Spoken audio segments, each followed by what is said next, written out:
Oi, eu sou a Andressa e o assunto hoje é Código de Ética Médica. O Código de Ética Médica é um conjunto de leis, de normas, né, na verdade, que definem alguns aspectos da profissão médica. Então, nós, como médicos credenciados e registrados devidamente no CRM, nós temos uma série de normas que nós somos obrigados a seguir. O código, ele é uma resolução, ok? E ele tem essa data de 1º de novembro de 2018. Houve essa modificação, essa renovação, tá, desse código, essa atualização, com algumas pequenas mudanças que merecem ser discutidas.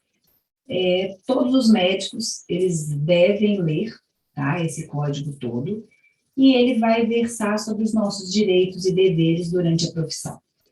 Então, olha só, ele contém normas que devem ser seguidas pelos médicos no exercício de sua profissão, inclusive nas atividades relativas a ensino, pesquisa e administração de serviços de saúde, bem como em quaisquer outras, né, que utilizem o conhecimento vindo desse estudo da medicina. Então, nós temos que seguir, ter conhecimento e não podemos alegar o desconhecimento e, por isso, não descumprir algumas normas desse código. Então, é muito importante que a gente leia. Ele é dividido em alguns capítulos, tem os princípios fundamentais, os direitos, a parte de responsabilidade profissional, a parte de direitos humanos, essa relação com pacientes familiares, a doação de transplantes e órgãos e essa relação também entre os médicos. Isso é regulamentado no nosso Código de Ética. Além disso, a remuneração profissional, o sigilo, documentos médicos em geral, a auditoria e perícia, o ensino e pesquisa, a publicidade e, por fim, as disposições gerais. A portaria, tá? Número 1820, de 13 de agosto de 2009, ela não faz parte desse Código de Ética, mas é um documento importante e interessante que nós médicos tenhamos também conhecimento, porque ele dispõe sobre os direitos e deveres desses usuários de saúde, tá? Tanto da rede pública quanto da privada. Ele vai dispor sobre essas condições para promoção, proteção e recuperação de saúde. Em relação aos agravos de notificação compulsória, outra parte, né, legal, outra portaria que a gente precisa ter conhecimento. Então, essa portaria foi renovada em 2 de março de 2022, e ela fala sobre os agravos e doenças de notificação compulsória, tá? Então, são doenças, agravos e eventos. Lembrando que a não notificação de agravos, doenças e eventos de notificação compulsória é crime previsto em lei, tá? Então, a gente precisa ter conhecimento, a gente também não pode alegar que não sabia que tal doença era agravo de notificação compulsória, e isso tanto no serviço público quanto no privado, tá? Por que eu quero chamar a atenção a isso? Nessa atualização, entrou, né, se tornou agravo de notificação compulsória, violência doméstica e outras violências, violência sexual e tentativa de suicídio, tá? Então, sempre que eu recebo um paciente que foi vítima de violência doméstica, foi vítima de violência sexual, tá? O ênfase principal aqui está em idosos, crianças, mulheres, tá? Mas, olha, violência doméstica ou outras violências, tá? E tentativas de suicídio, aqui vai incluir as lesões auto-infligidas. Eu obrigatoriamente preciso preencher a ficha do SINAM, ok? A partir desse momento, né, acaba a questão do sigilo médico. Então, o crime sexual, a violência doméstica, ela não cabe e é, inclusive, proibido a questão do sigilo. O sigilo precisa ser quebrado imediatamente a partir do momento que ele vira um agravo de notificação compulsória. Essa é a ficha do SINAM, para quem não conhece, então ela está disponível em todas as unidades de saúde e é necessário que a gente faça essa notificação, tá? O que é responsabilidade médica? É uma ordem, tá? Uma obrigação de ordem civil, penal ou administrativa. Aqui estão sujeitos os médicos no exercício profissional, tá? Quando ocorre um resultado lesivo ao paciente, por imprudência, imperícia ou negligência, tá? Então, nós respondemos, né, o famoso erro médico, tá? O que a gente chama de responsabilidade profissional e, no caso do médico, responsabilidade médica, tá? Mas é o que é corriqueiramente chamado de erro médico. A gente responde, né, quando a gente está respondendo por responsabilidade médica, a gente responde por lesão corporal culposa. Então, não existe dolo, não existe... Eu tento, dentro do meu exercício profissional, fazer o que é melhor para o paciente, mas em alguns momentos pode ser que eu ocorra em imprudência, imperícia ou negligência, e com isso eu vou responder por lesão culposa, tá? Isso que é interessante, não existe, né? Não é classificado em leve, grave ou gravíssima, como as lesões dolosas. A gente fala aqui de intensidade da culpa, tá? Então, houve, né, essa intenção? Não houve. Então, entra em culpa e tem que ser estabelecido também o nexo causal entre aquela imprudência, imperícia ou negligência e aquele ato, tá? Imprudência, gente, agir sem a cautela necessária. Então, ele é um ato comissivo, é uma intempestividade, uma precipitação. Então, os exemplos clássicos aqui, receita por telefone, eu não posso passar, prescrever qualquer coisa para o meu paciente sem tê-lo avaliado, tá? Então, isso cai em imprudência, ok? Sei lá, eu resolvo por minha conta criar uma técnica e aquela técnica cirúrgica vai ser minha técnica própria, não posso, tá? A imperícia, ela é também um ato comissivo, tá? Então, eu faço alguma coisa sem observar as normas, ou eu não tenho preparo técnico suficiente, eu não tenho conhecimento, tá? É uma carência de aptidão mesmo. E a negligência aqui já é um ato omissivo, eu deixo de fazer alguma coisa que eu deveria ter feito, tá? A maioria dos processos de responsabilidade profissional, eles acabam caindo em negligência, ok? Passar umas situações aqui para vocês verem, né? Olha só, polícia indicia médico do SUS que se negou a declarar óbito de morador de rua por suspeita de prevaricação, tá? Então, foi aquilo que a gente discutiu, para quem não assistiu ainda a aula que fala de declaração de óbito, de quem é a obrigação. Se eu estiver no serviço de saúde público, eu sou obrigado a notificar o óbito daqueles pacientes que estão sob tutela ali e dentro da área de atuação daquela minha região, tá?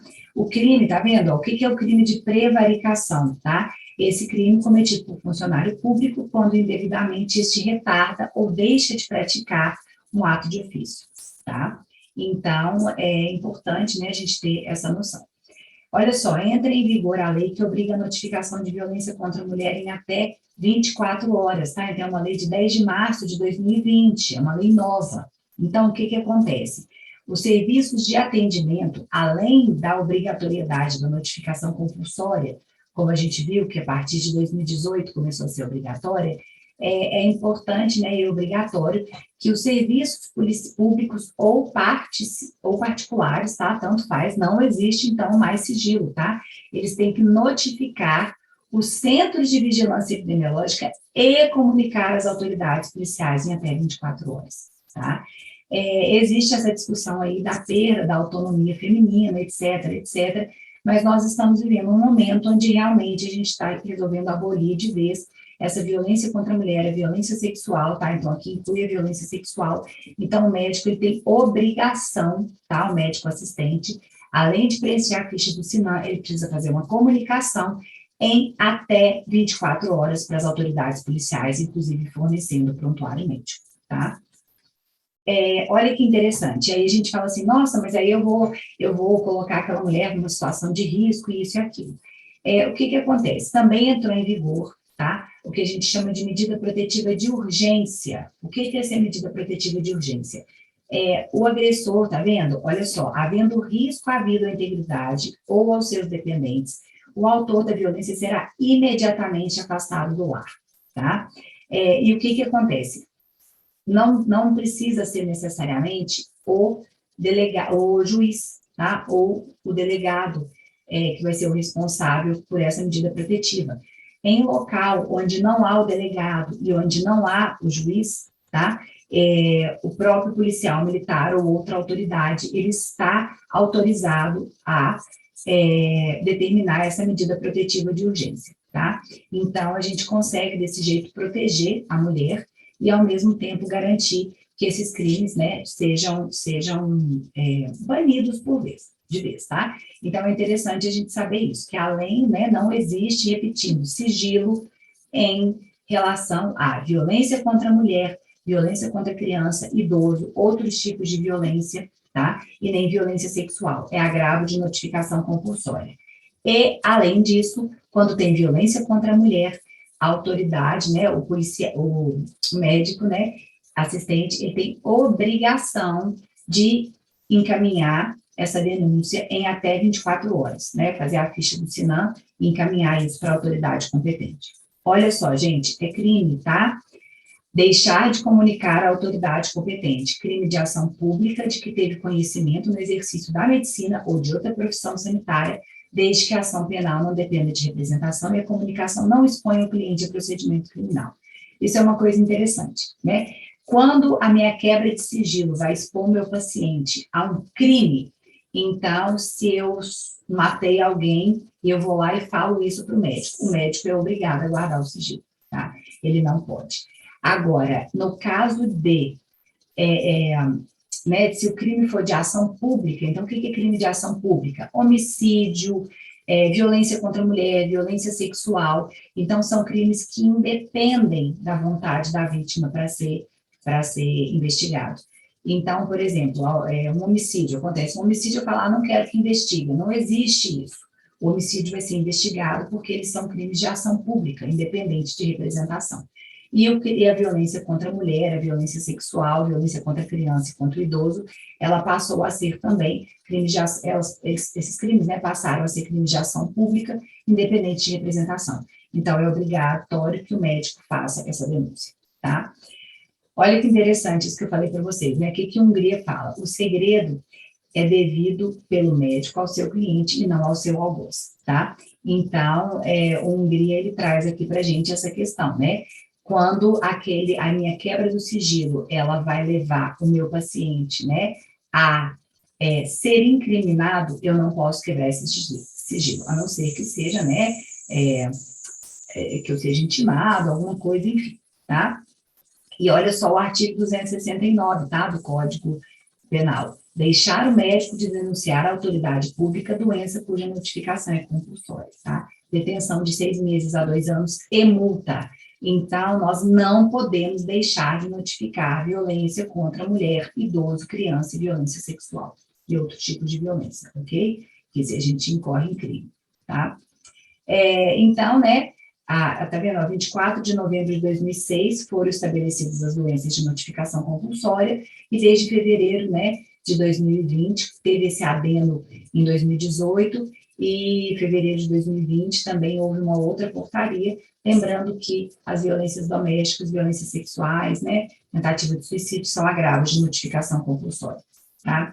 Falando um pouquinho das infrações penais, só para a gente lembrar aqui também, crime de falsidade de atestado médico, tá, gente? Dar ao médico, no exercício de sua profissão, atestado falso é crime, tá? Lembrando que, né, aquele paciente que vai fazer uma consulta médica de rotina e ele pede um atestado de afastamento, um atestado médico, tá? Esse atestado é falso.